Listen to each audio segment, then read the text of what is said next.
పడుసు hero Nikhil cinema అంటే audience కూడా మస్త్ ఇంట్రెస్ట్ చూపెడుతుర్రు. చేసే ప్రతి మూవీలా విభిన్నమైన ప్రయోగాలు చేస్తూ సినిమాకు హీరోగా ఆయన రేంజ్ ను పెంచుకుంటుండు. ఇప్పటికే టీజర్ తో కేశవపై అంచనాలు పెంచిన నిఖిల్ ట్రైలర్ తోని దాన్ని పీక్స్ కు తీసుకుపోయిండు. ఎప్పట్లెక్కనే ఈ మూవీలో కూడా నిఖిల్ ఒక డిఫరెంట్ కాన్సెప్ట్ ను టచ్ చేసిండు. సూర్య వర్సెస్ సూర్యాల సూర్యుడిని చూస్తే తట్టుకోలేని క్యారెక్టర్ చేసిన నిఖిల్ కేశవ మూవీలా కుడివైపు గుండె ఉన్న వ్యక్తి లెక్క నటిస్తుండు. పరిగెత్తినా ఆడినా తట్టుకోని గుండె హీరోది. అటువంటి కథానాయకుడు ఆయన ప్రతీకారాన్ని ఏ రకంగా తీసుకున్నాడన్నదే కేశవ స్టోరీ లెక్క కనపడుతుంది. ఈ ట్రైలర్ లా నిఖిల్ నటన బాగుంది. సుధీర్ వర్మ టేకింగ్ కూడా బాగుంది.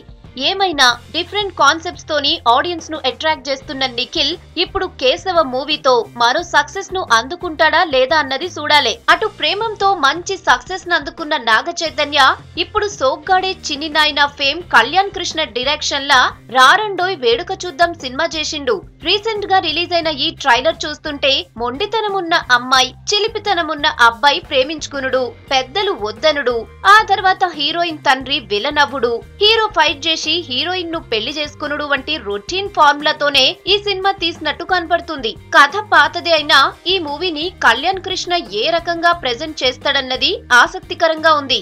అటు నాగ చైతన్య రకుల్ వాళ్ళ క్యారెక్టర్స్ ను బాగానే చేసినట్టు కనపడుతుంది. ఫైనల్ గా రారండోయ్ వేడుక చూద్దాం ఎటువంటి ఫలితాన్ని అందుకుంటదో తెలవాలంటే మే 26 వరకు వెయిట్ చేయాల్సిందే.